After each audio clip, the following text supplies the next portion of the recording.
এখানে আমরা দেখতে পাচ্ছি যে বিলিয়ন ডলারে সবসময় মার্কেটের সাইজ দেখবেন ইন্টারন্যাশনালি বা ন্যাশনালি আমাদের বিলিয়ন ডলার সাইজ কত সেই ইন্ডাস্ট্রিতে কিন্তু বিলিয়ন ডলার মার্কেটের সাইজ হিসেবে আলোচনা করা হয়। ঠিক আছে, ধরুন একটা ইন্ডাস্ট্রি কত গ্রোথ করেছে, তার কত ক্যাপিটাল গ্রোথ হয়েছে, এটা দেখানো হচ্ছে।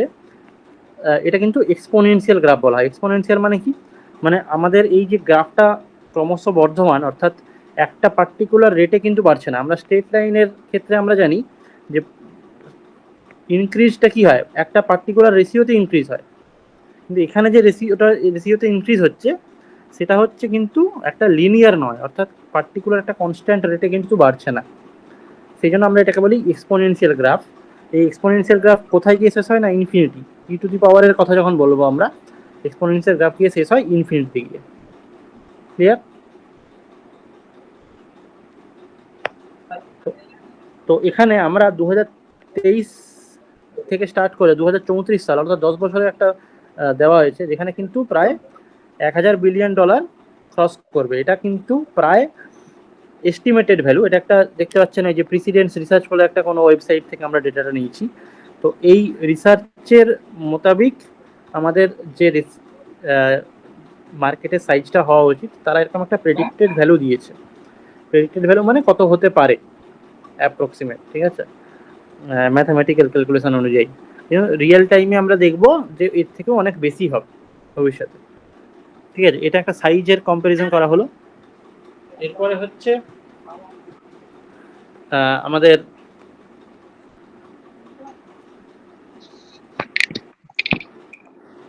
এখানে যেটা দেখানো হচ্ছে যে আমাদের এক্সিস্টিং মার্কেট সাইজটা হচ্ছে প্রায় 5.7 বিলিয়ন ডলারের। ঠিক আছে, এটা কবেকার ডেটা? এটা হচ্ছে এটা খুব সম্ভবত 2024 সালের যে মূলত মার্কেটে যারা যারা ছিল সেই কি প্লেয়ার এবং কি ম্যানুফ্যাকচারিং, ব্যাটারি ম্যানুফ্যাকচারিং কারা করছে আর সার্ভিস স্টেশন প্রোভাইড কারা করছে। ঠিক আছে, তাহলে কি প্লেয়ার্সের ক্ষেত্রে tata motors, Mahindra electric, Bajaj. ঠিক আছে, এগুলো ছিল। টিভিএস, ওলা, এথার এগুলো তো টু হুইলারের ক্ষেত্রে ছিলই। তো ফোর হুইলার ক্ষেত্রে টাটা মোটরস, মহিন্দ্রা মেন। আর চার্জিং স্টেশনের মধ্যে কিন্তু আমাদের এখানে একটা নতুন অ্যাড হয়েছে, যেটা হচ্ছে আদানির ক্ষেত্রে। টাটা পাওয়ার তো আছেই, টাটা পাওয়ার চার্জিং পয়েন্ট, এথার এগুলো তো আছেই, এবং আদানির যে পাওয়ার প্ল্যান্ট সেটাও কিন্তু অনেকটাই গ্রো করে গেছে। আর ব্যাটারি ম্যানুফ্যাকচারিং ক্ষেত্রে আমরন, এক্সাইড এগুলো তো আছেই, তার সাথে সাথে টোশিবা, গ্রিনটেক, প্যাট্রিক্স, এক্সিকম এই কোম্পানিগুলো আছে। ঠিক আছে, এবার এই যে 2023 সাল অবধি, মানে আর 3 বছর পরে মোটামুটি প্রায় আমরা দেখবো যে কত মিলিয়ন পার ইয়ার, কত মিলিয়ন ভেহিকেল সোল্ড হচ্ছে। মিলিয়ন মানে হচ্ছে 10 মিলিয়ন, মানে হচ্ছে প্রায় 100 লক্ষ। 100 লক্ষ মানে 1 কোটি, তাই তো? মানে একটা ফিনান্সিয়াল ইয়ারের মধ্যে আমরা প্রায় দেখতে পাবো যে 1 কোটি গাড়ি বিক্রি হচ্ছে। মার্কেটের সাইজ কিরকম? 266 বিলিয়ন ডলার। চার্জিং স্টেশন প্রায় 44,000। ঠিক আছে, যার মধ্যে ইভি রেশিওর এখানে ক্ষেত্রে বলা আছে 70% কমার্শিয়াল ভেহিকেল, আর 80% থাকবে টু হুইলার, আর ফোর হুইলার থাকবে 30%। ঠিক আছে,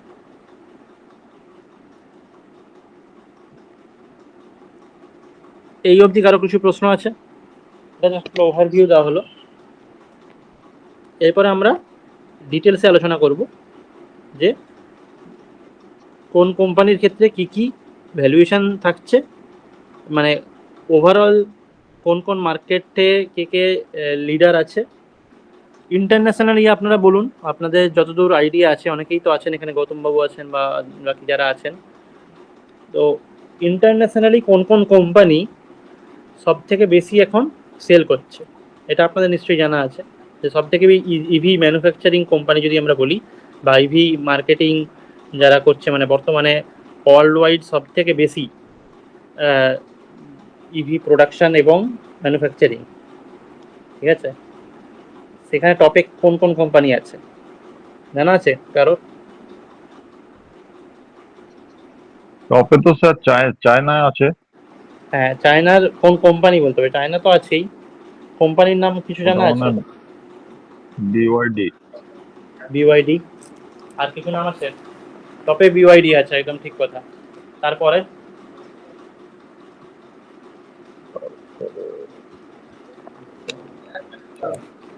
next Japan. Japan most probably. না, তারপরে ইউএসএ আছে। ইউএসএ। চায়নার বিওয়াইডি পরে ইউএসএ টেসলা আছে, ঠিক আছে। রাইট। টেসলা। তো এরা মূলত এখন ওয়ার্ল্ড ওয়াইড মার্কেট, ইভি মার্কেটে টোটাল ক্যাপচার করে আছে প্রায়, আমরা বলতে পারি 60-70%। এই দুটো কোম্পানির ম্যানুফ্যাকচারিং গাড়ি চলছে মার্কেটে, ঠিক আছে। তো ওয়ার্ল্ড ওয়াইড আমরা পরে একদিন আলোচনা করব যে কোন কোন মার্কেট প্রোভাইডার আছে এবং তাদের কি কি স্ট্র্যাটেজি আছে, বা তাদের কোথা কোথা থেকে ইয়ে করে জিনিসপত্রগুলো, সেই বিষয়ে পরে পরে একদিন আলোচনা করা হবে। আজকে যেহেতু ইন্ডিয়ান মার্কেট সিনারিও হিসেবে আলোচনা হচ্ছে, ইন্ডিয়া ক্ষেত্রে আমরা জানি যে ইন্ডিয়ান মার্কেট সিনারিওটা একটু ডিফারেন্ট। কীরকম ডিফারেন্ট না, আমাদের টু হুইলার এবং থ্রি হুইলার সেকশনটাই হচ্ছে প্রায় 70%, তাই না? ফোর হুইলার সেকশনটা অনলি 30%। এবং তার মধ্যেও আমাদের দেখতে পাবো যে খুব হেভি ডিউটি ভেহিকেল যেগুলো হয়, বড় বড় ট্রাক লরি যেগুলো পণ্যবাহী যানবাহন, তার সেই ক্ষেত্রে কিন্তু ইভির সংখ্যা খুবই কম, মানে খুব রেয়ার, ঠিক আছে। আমরা বাস দেখতে পাই কিছু মার্কেটে, বড় ভেহিকেল বললে আমরা ইভি বাসের কথা বলবো। বাসের ওপরে কিন্তু যে পণ্যবাহী যে লরি বা ইয়ে আছে, যারা হেভি ডিউটি ভেহিকেল বলা হয়, তাদের ক্ষেত্রে কিন্তু ইভির ইউজটা খুবই কম, খুব রেয়ার। তো আমাদের মূলত যেহেতু টু হুইলার এবং থ্রি হুইলারের ক্ষেত্রে কথা বলছি আমরা, তো টু হুইলারের ক্ষেত্রে আপনারা বুঝতে পারছেন যে স্কুটি বা বাইক, তাই তো। তো স্কুটি বা বাইকের ক্ষেত্রে আমরা জানি যে ইলেকট্রিক স্কুটি বা বাইক বললেই প্রথমে ওলা, এথার এগুলোর নাম চলে আসে। হিরো আছে তার সাথে সাথে কিছু কিছু, এই অ্যাম্পিয়ারের স্কুটি প্রচুর মার্কেটে চলে, তাই তো। ফোর হুইলার বললে হচ্ছে আমরা প্রথমেই টাটা মোটরসের কথা, কারণ টাটার প্রচুর ইভি গাড়ি মার্কেটে অ্যাভেলেবেল আছে। তার সাথে সাথে মাহিন্দ্রাও আসছে মার্কেটে অনেক ভালোই, এবং আরও কিছু কিছু মার্কেটে মানে কম্পিটিটিভ যারা যারা আছে তারা সবাই এখন ইভির উপর ফোকাস করছে ফোর হুইলার মার্কেট সেগমেন্টে। তো এখানে 2024-25 ডেটাটা দেখানো হয়েছে যে 6.5 বিলিয়ন মানে হচ্ছে প্রায় 54,000 কোটি টাকা, ঠিক আছে। আচ্ছা, আমি হয়তো আগের ক্যালকুলেশনটা একটু ইয়ে করেছিলাম, 5,000 কোটি বলেছিলাম, ওটা 50,000 কোটি হবে, ঠিক আছে। একটা শূন্য ভুল করেছিলাম। তো $6.5 বিলিয়ন মানে হচ্ছে প্রায় 54,000 কোটি টাকার মার্কেট ভ্যালু। এবং সেখানে সিএজিআর এই টার্মটা মার্কেটের টার্ম আছে, এটা আপনাদের বুঝতে হবে। সিএজিআর টার্মটা হচ্ছে কম্পাউন্ড অ্যানুয়াল গ্রোথ রেট, ঠিক আছে।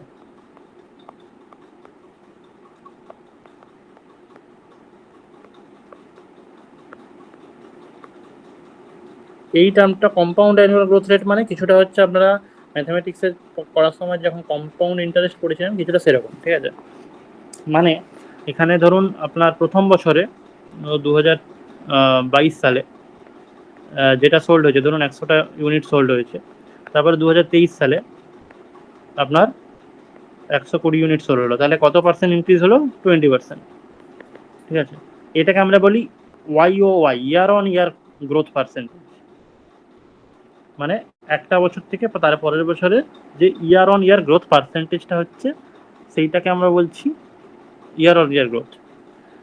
আর সিএজিআরটা হচ্ছে বেসিক্যালি একটা ইয়ারের রেসপেক্টে নয়, এগুলো হচ্ছে যে দেখা যাচ্ছে 2024 থেকে 2023 অবধি দেখানো হচ্ছে, মানে ছখানা বছরে যে গ্রোথটা হচ্ছে তাদের কম্পাউন্ড নিয়ে যাওয়া হয়। অর্থাৎ 2023 থেকে এখানে 20% হলো, এবার 2024 গিয়ে হলো ধরুন আবার 100 কোটির উপর যদি 20% বাড়ানো হয় তাহলে 144টা হবে, ঠিক আছে।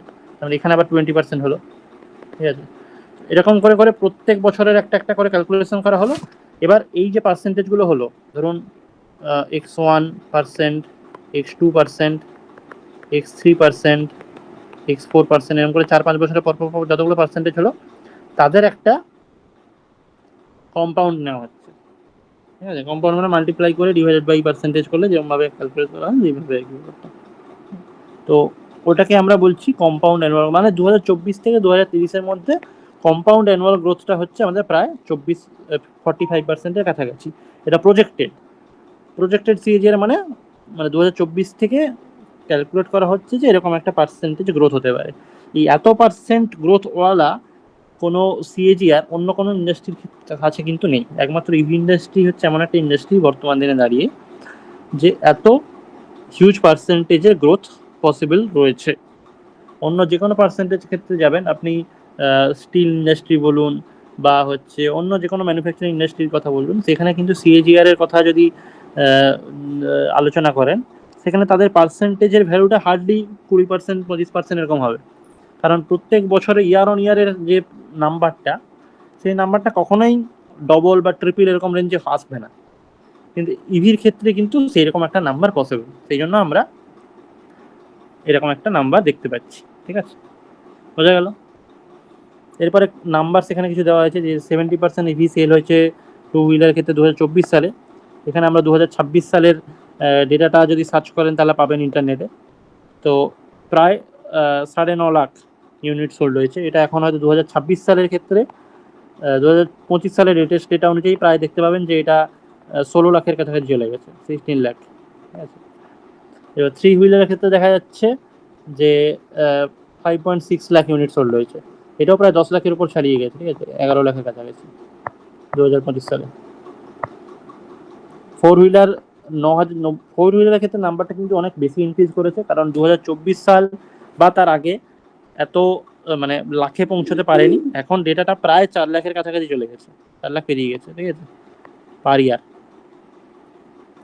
ফোর হুইলার ক্ষেত্রে গ্রোথটা কিন্তু হিউজ হয়েছে, কারণ এখন ম্যাক্সিমাম লোকজন যারা পারচেস করছে চাইছে যে ইভি পারচেস করতে, যারা ডেলি কমিউনিটি পারপাস ইউজ করে বা লং পারপাসেও অনেক ক্ষেত্রে ইউজ করা হচ্ছে, কারণ রেঞ্জটা অনেক বেশি পাওয়া যাচ্ছে। আর বাস প্রায় 4000 ইউনিট সোল্ড করা হয়েছিল 2024 সালে, এটা এখন প্রায় 30,000-এর কাছাকাছি চলে গেছে। ঠিক আছে, এরকম হচ্ছে নাম্বার। তো এই লেটেস্ট নাম্বার ধরুন আপনি যখন আরও দু বছর পরে যখন দেখবেন, তখন দেখবেন এই নাম্বারগুলো হয়তো প্রায় ডবল হয়ে যাচ্ছে বা ডবলের কাছাকাছি চলে গেছে। ঠিক আছে, তো 2 বছর বা 3 বছর বাদে ধরুন 2029 সালে আপনি ডেটাটা দেখছেন, এই ডেটা ফিগারগুলো যা যা দেখলেন প্রায় দেখবেন ডবল হয়ে গেছে। ঠিক আছে, টু হুইলার বা থ্রি হুইলারের ক্ষেত্রে গ্রোথটা অতটা না হলেও, কারণ টোটাল 70% ইভি সেলটা কিন্তু আমাদের টু হুইলার এবং থ্রি হুইলারই হয়। তো সেক্ষেত্রে টু হুইলার আর থ্রি হুইলারের গ্রোথটা হয়তো অতটা দেখতে পাবেন না, কিন্তু ফোর হুইলার এবং বাস বা হেভি ডিউটি ভেহিকেলের ক্ষেত্রে কিন্তু আমরা দেখতে পাবো যে এই নাম্বারটা প্রায় ডবলের ওপর চলে গেছে। ঠিক আছে, আচ্ছা, এবার এক্ষেত্রে শুধুমাত্র আমাদের হিউম্যান ইনিশিয়েটিভ নিলে তো আর হবে না, গভর্নমেন্টেরও কিছু ভিশন আছে। তো গভর্নমেন্টের কিছু কিছু পলিসি আছে, সেগুলো আমরা পরে আলোচনা করছি। গভর্নমেন্টের একটা টার্গেট আছে যে 30% of all vehicle should be electric by 2030। তার মধ্যে 80% টু হুইলার এবং 70% থ্রি হুইলার থাকবে ইভি। ঠিক আছে, মার্কেটে যত টু হুইলার থাকবে তার মধ্যে 80% ইভি হবে, আর মার্কেটে যত থ্রি হুইলার তার মধ্যে থাকবে তার মধ্যে 70% হবে, 70% থ্রি হুইলার থাকবে ইভি। এটা একটা নীতি আয়োগের টার্গেট রেখেছে ওরা। আচ্ছা, তো এগুলো অলরেডি আলোচনা করলাম। এখানেও কিছু কিছু ফিগার দেখানো আছে, মেজর প্লেয়ার কারা কারা আছে।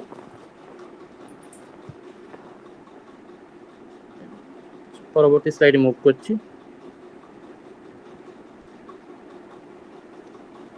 এখানে হচ্ছে কোম্পানিগুলো নিয়ে আলোচনা হচ্ছে। ঠিক আছে, এখন বর্তমানে major players in EV market, অর্থাৎ ইভি মার্কেটের ক্ষেত্রে বর্তমানে কোন কোন কোম্পানি সব থেকে বেশি প্রত্যেকটা সেকশন ওয়াইজ, যেমন সেকশন ওয়াইজ বলতে গেলে ধরুন টু হুইলারে আমরা নাম বললাম এক্ষুনি, ওলা ইলেকট্রিক, এথার এনার্জি, টিভিএস আছে, টিভিএস আইকিউ, বাজাজ চেতক আছে, হিরোর ভিডা আছে, তাই তো।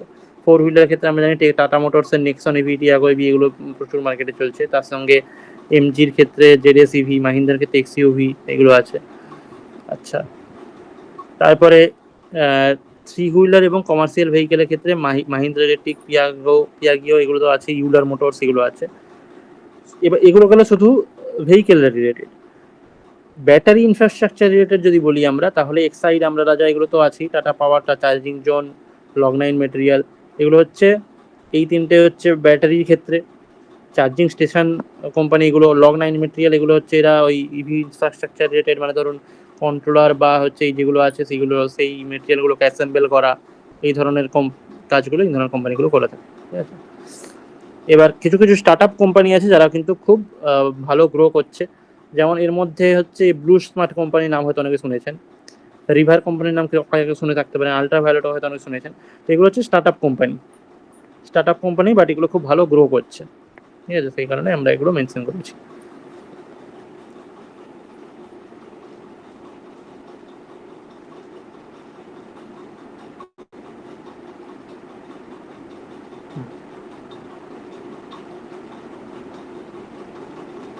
এবার চার্জিং ইনফ্রাস্ট্রাকচারের মধ্যে আমাদের টোটাল যতগুলো চার্জিং স্টেশন হয়েছে ইন্ডিয়াতে, তার মধ্যে আমরা দেখতে পাচ্ছি প্রায় 12,000-এর উপর হয়েছে। তো 2030 সালের মধ্যে মোটামুটি টার্গেট আছে 44,000-এর উপর, 44K, 44,000 চার্জিং স্টেশন হবে। এবং এর মধ্যে মূলত আমাদের টার্গেট করা হচ্ছে হাইওয়েগুলোকে। ঠিক আছে, হাইওয়েগুলো ন্যাশনাল হাইওয়ে যেগুলো আছে সেখানে প্রায় 100 কিলোমিটার অন্তর অন্তর বা 50 কিলোমিটার অন্তর অন্তর একটা করে চার্জিং স্টেশন ম্যান্ডেটারি গভর্নমেন্ট থেকে ইনিশিয়েটিভ নেওয়া হচ্ছে। এবং তার সাথে সাথে যে পেট্রোল পাম্পগুলো আছে এবং শপিং মল বা বড় বড় যে হসপিটাল, তাদের যে পার্কিং লট, এই ধরনের এরিয়াগুলোতে চার্জিং স্টেশনগুলো ইনস্টল করা হচ্ছে। আচ্ছা, একটা ওয়েবসাইট আছে অলরেডি, আপনাদের হয়তো সেটা আলোচনা করা হয়েছিল ফার্স্ট সেমিস্টার বা সেকেন্ড সেমিস্টারে, যে কোন আপনি ধরুন রোডের মাঝখানে আছেন, দেখছেন যে গাড়ি চার্জ দিতে হবে, চার্জের কন্ডিশন খুব একটা ভালো নেই, সেক্ষেত্রে আমরা নিয়ারেস্ট চার্জিং স্টেশন খুঁজবো কী করে? আপনার লোকেশান দিলে নিয়ারেস্ট চার্জিং স্টেশন কিন্তু সে বলে দেবে। ঠিক আছে, নিয়ারেস্ট চার্জিং স্টেশন কোথায় আছে বা কত দূরে আছে। তো এই ধরনের টেকনোলজিগুলো কিন্তু গাড়ির মধ্যে ইনবিল্ড করা হচ্ছে, ম্যাপ বাগেরা বা এই জিনিসপত্রগুলো ইন্ডিকেশন দেওয়া, যে ব্যাটারি চার্জ শেষ হয়ে যাওয়ার 20% আগে থেকে একটা ওয়ার্নিং মেসেজ শো করা, এই ধরনের কিছু ইনফ্রাস্ট্রাকচারগত টেকনোলজিক্যাল দিকগুলো অলরেডি ইন্টিগ্রেট করা হচ্ছে স্মার্ট ইভির ক্ষেত্রে। এবার চার্জিং স্টেশনের ক্ষেত্রে কি কোন কোন শহরগুলো এগিয়ে আছে? দিল্লি, মুম্বাই, ব্যাঙ্গালোর, হায়দ্রাবাদ এরা এগিয়ে আছে। বর্তমানে কলকাতাতেও অনেক কিছু ইনভেস্টাররা অলরেডি ইনভেস্ট করে চার্জিং স্টেশন ইনস্টল করছেন এবং বিভিন্ন রেটিংয়ের। মূলত ডিসি ফাস্ট চার্জিংটা খুব বেশি ইনস্টল করা হচ্ছে না, তা যেগুলো কমার্শিয়াল ক্ষেত্রে আমাদের যেখানে যেখানে লাগবে, ধরুন ওই যে বললাম হসপিটাল, শপিং মল, এই ধরনের পার্কিং লট যেগুলো থাকে, বড় বড় পার্কিং লট, সেক্ষেত্রে আমাদের সেই জায়গাগুলোতে টার্গেট করা হচ্ছে। এবং এখানে একটা কিছু আদানি বলুন বা টাটা পাওয়ার বলুন, এদের কিছু কিছু স্কিম আছে, ওনাদের কাছ থেকে ল্যান্ড নিয়ে সেখানে একটা ইভি চার্জ হলে তার যে একটা রেভিনিউ জেনারেট হবে, সেই রেভিনিউটা ওনারকে শেয়ার করা, এই ধরনের মডেলের মাধ্যমে অপারেট করছে।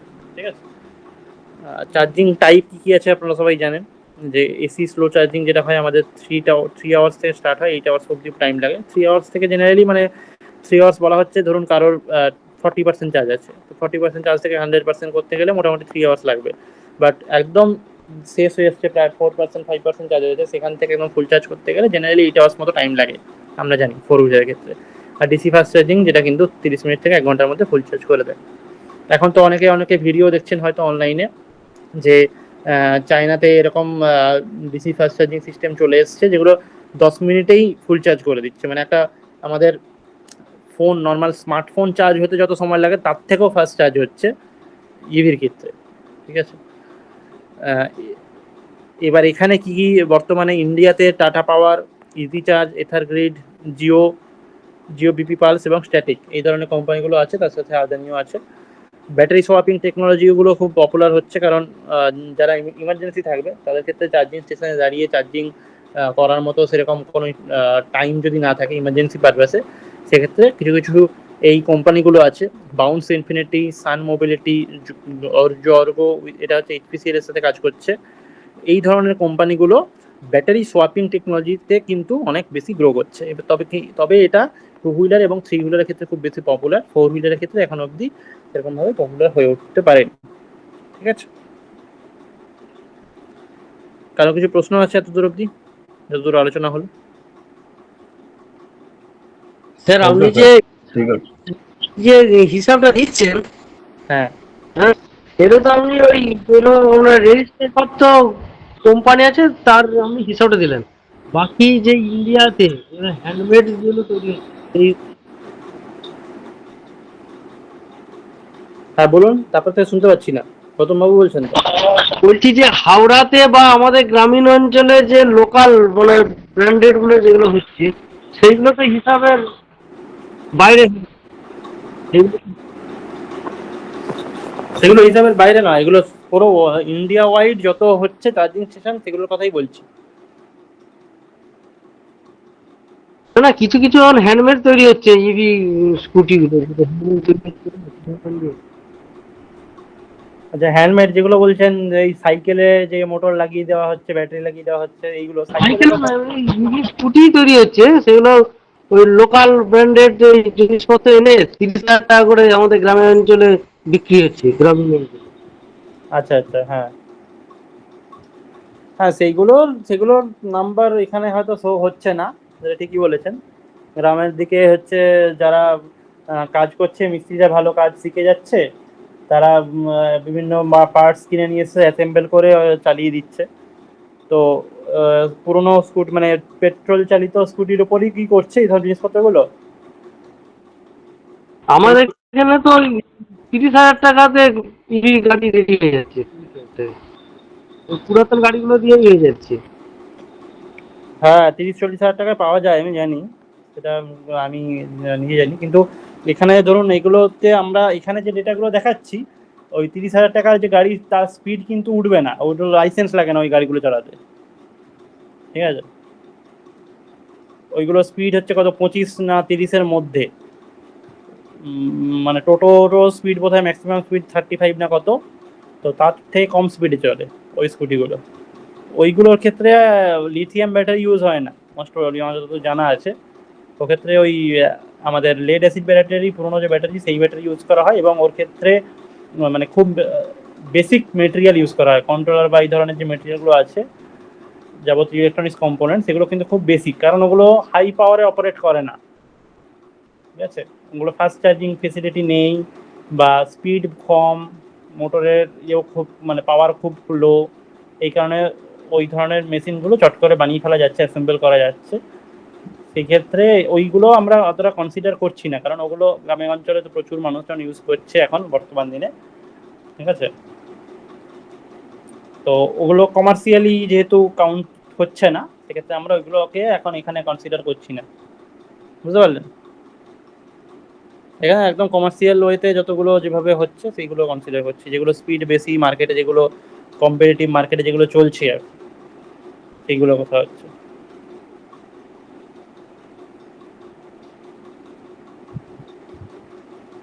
আর কার কিছু প্রশ্ন আছে?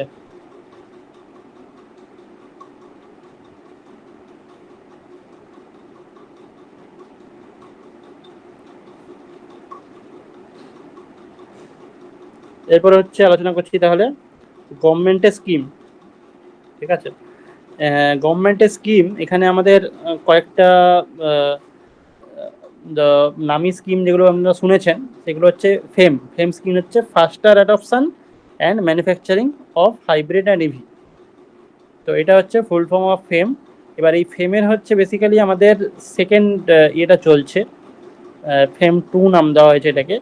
এর পরে 2030 মানে ফেম 3 একটা লঞ্চ করা হবে, সেটাও ইন প্রগ্রেস আছে। 2030 সালের মধ্যে সেটাকে টার্গেট করা হচ্ছে। তো এটা 2019 সালে লঞ্চ করা হয়েছিল এই ফেম 2 স্কিমটা। এটা 2024 সালের মার্চ অবধি ইয়ে করা হয়েছে, যেটার বাজেট ছিল 10,000 কোটি টাকা, যেখানে 2 হুইলার, 3 হুইলার, 4 হুইলারের চার্জিং ইনফ্রাস্ট্রাকচারের উপর সাবসিডি দেওয়াটা মূলত ফোকাস করা হয়েছিল। এবং এতে করে প্রায় 11 লাখের ওপর ইভি, সেটা হচ্ছে ডিমান্ড ইনসেন্টিভ করা হয়েছে। তার সাথে সাথে আমাদের প্রায় 7,000-এর উপর চার্জিং স্টেশন স্যাংশন করা হয়েছে এই গভর্নমেন্টের স্কিমটার উপর, এবং 35,000-এর উপর সাবসিডি দেওয়া হয়েছে। ঠিক আছে, আর পিএলআই স্কিম একটা রয়েছে গভর্নমেন্টের, সেটা হচ্ছে প্রোডাকশন লিঙ্কড ইনসেন্টিভ স্কিম।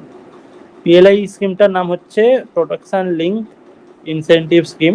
এটার বেসিক্যালি বাজেটটা হচ্ছে এরকম 18,000 কোটির মতো, এখানে আমাদের মূলত ফোকাস করা হচ্ছে যে রিসার্চের ওপর, মানে ব্যাটারি আমরা যেহেতু ইয়ে করছি, বিভিন্ন কোম্পানিগুলোকে দিয়ে রিসার্চ করিয়ে, যাতে বাইরে থেকে, আমরা তো সব কিছুই বাইরে থেকে নিয়ে আসছি, লিথিয়াম ব্যাটারি বলুন বা যে ব্যাটারি টেকনোলজি, সেই ব্যাটারি বাইরে থেকে ইম্পোর্ট না করে লিথিয়াম বা এই ধরনের মেটেরিয়ালগুলোকে যদি ইম্পোর্ট করে সেখান থেকে আমরা যদি ব্যাটারি টেকনোলজিটাকে এখানেই ডেভেলপ করতে পারি, ঠিক আছে, পুরোপুরি বাইরের উপর ডিপেন্ডেন্ট না হয়ে আমরা যদি ইন্ডিয়ার মধ্যেই সমস্ত কিছু, অলরেডি আপনারা শুনে থাকবেন হয়তো পুনেতে একটা এবং তামিলনাড়ুর দিকে একটা already battery manufacturing unit start হয়ে গেছে, হিউজ অ্যামাউন্ট, ঠিক আছে। এবং এগুলো হচ্ছে স্কিমের আন্ডারেই হয়, গভর্নমেন্ট কিছু ইনভেস্ট করে, তার সাথে সাথে কোম্পানিরাও এগিয়ে আসে, তারাও বিভিন্ন তাদের R&D সেকশন থেকে যে এটা পায়, তাদের যে একটা পার্টিকুলার বাজেট থাকে, সেই বাজেটগুলোকে ইনভেস্ট করে এখানে এটাকে গ্রো করার চেষ্টা করে।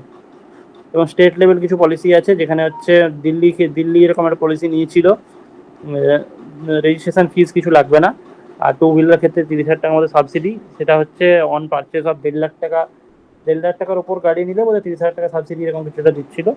আর তামিলনাড়ুর ক্ষেত্রে প্রায় এরা টার্গেট নিয়েছিল যে 50,000 কোটি টাকা ইভির উপর ইনভেস্ট করেছিল। মহারাষ্ট্রের ক্ষেত্রে রোড ট্যাক্স ফ্রি করে দিয়েছিল এর ক্ষেত্রে ইভির গাড়ির জন্য, এটা এখনো চালু আছে, ঠিক আছে। তো এই ধরনের কিছু কিছু স্কিম স্টেট লেভেলে অলরেডি আছে, মানে এখন এটা আমি কয়েকটা স্টেটে লিখেছি, সব স্টেটে লেখা হয়নি, আপনারা এরকম সার্চ করলেও নিজেরাও দেখতে পাবেন যে কোন কোন স্টেটে কী কী ইভি রিলেটেড পলিসি কী কী আনা হয়েছে, যাতে করে ইউজাররা, মানে নর্মাল যে গাড়ি কিনবে ভাবছে, ঠিক আছে, সে যাতে করে উপকৃত হয়, এই ধরনের স্কিমগুলো দেখে আরও উৎসাহিত হয় ইভি পারচেস করার জন্য, ঠিক আছে। তো এটা হচ্ছে একটা ব্যাপার গেল। এরপর আরেকটা হচ্ছে ফেম থ্রি যে গভর্নমেন্টের স্কিমটা আছে, 1 minute,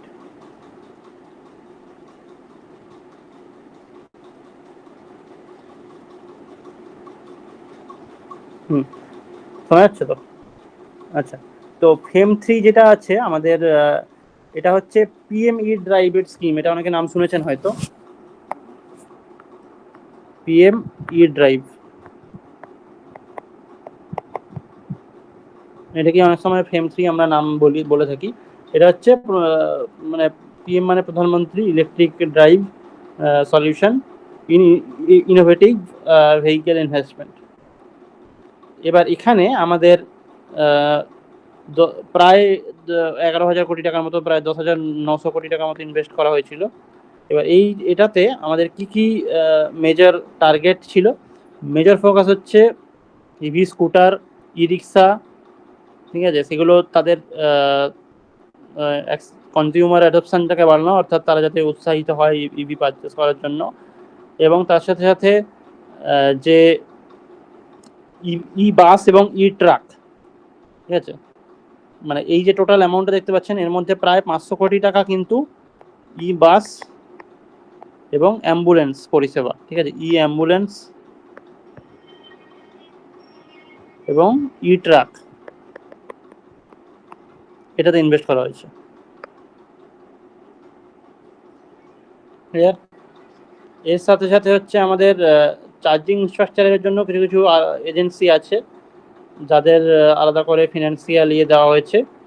national vehicle testing agency যেটা হয়, ঠিক আছে, তাদের হচ্ছে মানে ইভি হার্ডওয়্যার সেফটি এইগুলোকে কমপ্লেন্টসগুলোকে সিমলেসলি যাতে করা যায়, লোকালাইজড করা যায়, সেগুলোর জন্য বিভিন্ন টেস্টিং ইনফ্রাস্ট্রাকচার আছে, তাদেরকেও কিছু কিছু ইয়ে দেওয়া হয়েছে, ঠিক আছে। এবার এক্স্যাক্ট সাবসিডি অ্যামাউন্ট আপনারা হয়তো সার্চ করলে অনলাইনে পেয়ে যাবেন, কোন কোন সেক্টরে এক্স্যাক্ট কী কী সাবসিডি অ্যামাউন্ট দেওয়া হচ্ছে। এবং আপনি ইন ফিউচার কেউ যদি প্ল্যান করেন যে আমি কোন ভেহিকেল নিলে গভর্নমেন্টের কোন স্কিমের দ্বারা আমি উপকৃত হতে পারবো, সেগুলো আপনারা সার্চ করলে পেয়ে যাবেন, ঠিক আছে। তো আমরা যেহেতু আপনাদের একটা টেকনিক্যাল ইয়ে দেওয়ার চেষ্টা করছি, টেকনিক্যাল নলেজ, তো এই স্কিমগুলোর নাম যদি আপনারা জেনে রাখেন, ইন ফিউচার ধরুন আপনারা কোনো ইন্ডাস্ট্রিতে গেলেন বা কোনো ইন্টারভিউ ফেস করলেন, সেই ধরনের ক্ষেত্রে আপনাদের সুযোগ সুবিধা আরও বাড়বে।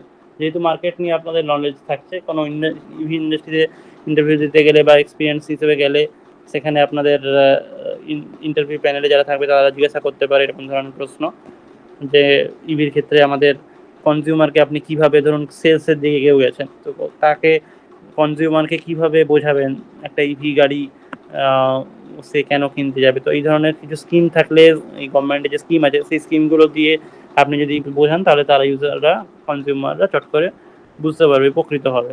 ঠিক আছে, না হলে তো এমনি সেলসের ফিগার বলে কোনো লাভ নেই। তো এটা হচ্ছে একটা সেকশন গেল। এরপরে হচ্ছে আপকামিং স্কিম।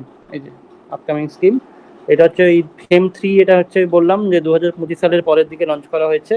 এখানে হচ্ছে আমরা ওই EV truck, commercial EV, rural EV penetration, battery recycling, এই ধরনের টেকনোলজিগুলোর উপর ফোকাস করা হচ্ছে। ব্যাটারি সোয়াপিং টেকনোলজির দিকেও ফোকাস করা হচ্ছে। নীতি আয়োগ ড্রাফট যেটা আছে, ওই 2 হুইলার 3 হুইলার ক্ষেত্রে বলেছিলাম। এটা হচ্ছে টারবান লজিস্টিক্স ডেলিভারি ফ্লিটস। ডেলিভারি ফ্লিটস বলতে এটা হচ্ছে ধরুন আমাদের যে যারা ডেলিভারি পার্টনাররা আছে, মাঝে অনেকটা উঠেছিল, দেখেছিলাম যে কিছু কিছু ডেলিভারি কোম্পানি যা আছে তারা অনেক ইভি ইলেকট্রিক স্কুটি পারচেস করছে, তাদের ডেলিভারি পার্টনারদেরকে দিচ্ছে, যাতে করে তারা ওই ইভি স্কুটির মাধ্যমে ডেলিভারি করতে পারে। ঠিক আছে, তো এটা একটা নেচারের উপর একটা অনেকটা বড় ইম্প্যাক্ট পড়বে, যাতে করে, কেননা ডেলিভারি পার্টনাররা বর্তমান দিনে অ্যামাজন, ফ্লিপকার্ট ডেলিভারি বয় বলুন বা জোম্যাটো, সুইগির ডেলিভারি বয়রা বলুন, তারা কিন্তু প্রতিদিন প্রায় অনেকটা একটা আরবান বা সাব আরবান এরিয়াতে যে ধরনের তাদের মুভমেন্ট হয়, পার ডে একটা রাইডার যত কিলোমিটার চালায়, সেই যে বা পেট্রোল বার্নিং হয়, তার ধরুন যে দূষণটা হয়, সেটা কিন্তু ইভির ক্ষেত্রে হবে না। তো সেইটার একটা ব্যাটারি সোয়াপিং টেকনোলজি থাকলে কি হবে, তারা তাদের ডেলিভারি করার একটা যে টাইমিং থাকে, ধরুন একটা জোম্যাটো ডেলিভারি বয়, তাদের একটা টাইমিং দেওয়া থাকে 15 মিনিটের মধ্যে করতে হবে।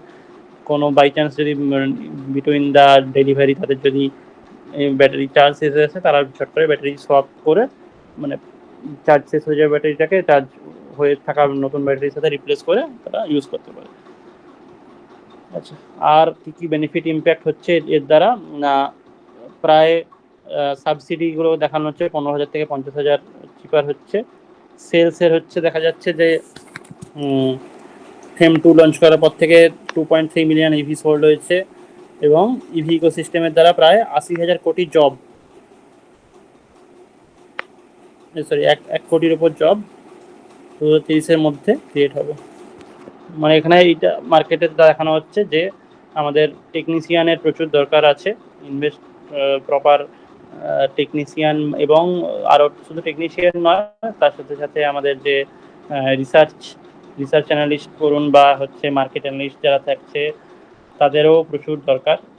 1 কোটির উপর গ্রিন জব কেন বলা হচ্ছে, কারণ এটা যেহেতু আমাদের ইভির ক্ষেত্রে আমরা বলি এটাকে গ্রিন টেকনোলজি, সেই জন্য এটাকে গ্রিন জব নাম দেওয়া হয়েছে। গভর্নমেন্টের তরফ থেকে এই ধরনের ইনিশিয়েটিভ নিলে তাহলে আমরা অনেক নতুন জব ক্রিয়েশন, নতুন ক্যারিয়ার অপরচুনিটি আমরা দেখতে পাবো ইন ফিউচার। আচ্ছা, তো এটা ছিল আজকের আলোচনা।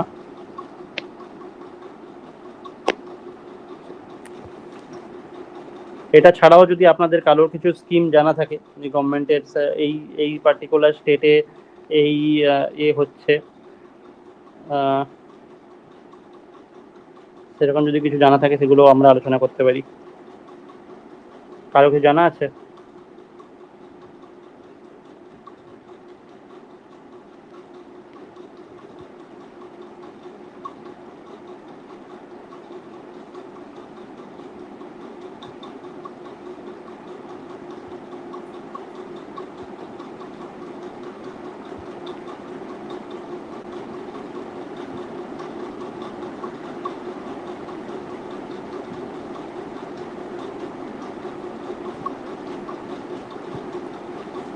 ব্যাটারিগুলো মূলত কোথায় কোথায় তৈরি হয় জানেন? ওলার ক্ষেত্রে কি হয়, ওলা কি এক্সাইডের ব্যাটারি ইউজ করে, না ওলার নিজের ব্যাটারি আছে? হ্যাঁ আছে।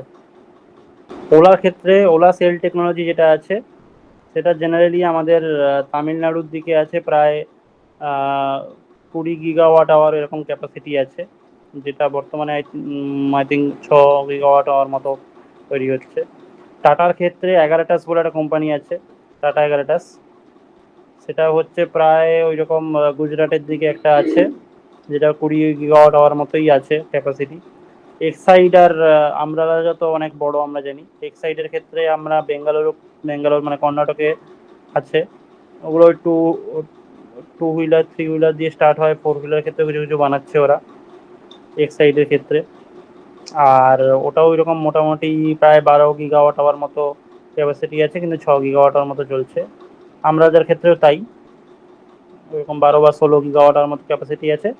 আমরাজার মোস্ট প্রবাবলি হচ্ছে তেলেঙ্গানাতে কোথাও একটা জায়গা আছে, যেখানে হচ্ছে ওদের একটা ম্যানুফ্যাকচারিং ইউনিট আছে বড়। তো এগুলো হচ্ছে মেন। এথারের ক্ষেত্রেও আছে তামিলনাড়ুতে।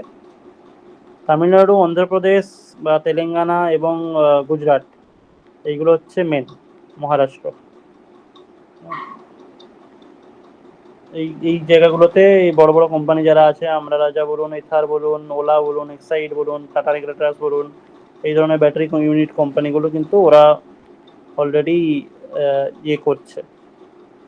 মানে ছোট ছোট স্টার্ট হয়েছিল, 2 গিগাওয়াট 3 গিগাওয়াট আওয়ার এরকম দিয়ে স্টার্ট হয়েছিল। এখন মোটামুটি প্রায় সমস্ত বড় বড় কোম্পানিগুলো, মেজরলি তো হচ্ছে এক্সাইড আর আমরা যারা ব্যাটারি বেশি ইউজ হয়, তো এক্সাইডে ওইরকম 6 গিগাওয়াট দিয়ে স্টার্ট করে প্রায় এখন 12 গিগাওয়াট আওয়ারে চলে গেছে। আমরা যেটাও ওইরকম প্রায় 2 গিগাওয়াট আওয়ার দিয়ে স্টার্ট করেছিল, এখন প্রায় 16 গিগাওয়াট আওয়ারের দিকে চলে গেছে। ঠিক আছে স্যার বলছি, এই যে আপকামিং যে মিশন গুলোর কথা বললেন, মানে গভর্নমেন্টের বিভিন্ন প্রজেক্ট আছে, যাই হোক হয়তো নেট সার্চ করা সেইভাবে হয়ে উঠছে না বা হয়নি, যাই হোক এ নিয়ে হয়নি। তো আপকামিং কি গভর্নমেন্টের কোনো প্রজেক্ট আছে যে ওয়েস্ট বেঙ্গলে ব্যাটারি হোক বা মানে অ্যাজ এ হোল পুরো মানে ভেহিকল ইনফ্রাস্ট্রাকচারের ম্যানুফ্যাকচারিং ইউনিট কিছু হবে বেঙ্গলে? বেঙ্গলে দেখুন, কেননা বেঙ্গলে একটা পলিটিক্যাল ব্যাপার ছিল, যে কারণে কিছু কিছু কোম্পানি ইনভেস্ট করতে চাইলে ইনভেস্ট করেনি। তো এখন আশা করছি ইনভেস্টারদের জন্য একটা এনভায়রনমেন্ট ফ্রেন্ডলি ওয়েদার যদি রিসেন্ট গভর্নমেন্টরা করে, তাদেরকে যদি ল্যান্ড প্রোভাইড করতে পারে উইথ ভেরি মিনিমাম একটা যে ইয়ে দেওয়া হচ্ছে, মানে তারা খুব মিনিমাম ইনভেস্টমেন্টে তারা যদি ইয়ে করতে পারে, তাহলে প্রচুর কর্মসংস্থানও তৈরি হবে এবং তার সাথে সাথে ম্যানুফ্যাকচারিং ইউনিটও চলে আসবে। কিন্তু অন্য জায়গার তুলনায় বেঙ্গলের ল্যান্ডের ইয়ে খুব বেশি। আপনারা জানেন, ধরুন তামিলনাড়ুতে আপনি যে একটা জায়গা কিনতে গেলে তা আপনার যে খরচা পড়বে, বা তামিলনাড়ুতে আপনি একটা কোম্পানি তৈরি করতে গেলে আপনার যে খরচা দিতে হবে ল্যান্ডের জন্য, এখানে বেঙ্গলের ক্ষেত্রে আমাদেরকে অনেক বেশি খরচা দিতে হবে, তাই না? এটা একটা ব্যাপার রয়েছে। কিন্তু সেটা সত্ত্বেও এখানে অনেক ইমপ্রুভমেন্টের অনেক স্কোপ আছে। মানে ইনভেস্টমেন্ট কোম্পানিগুলো ফ্রেন্ডলি একটা এনভায়রনমেন্ট তৈরি করতে পারলে আমরা ভবিষ্যতে হয়তো দেখতে পাবো, আশা রাখছি।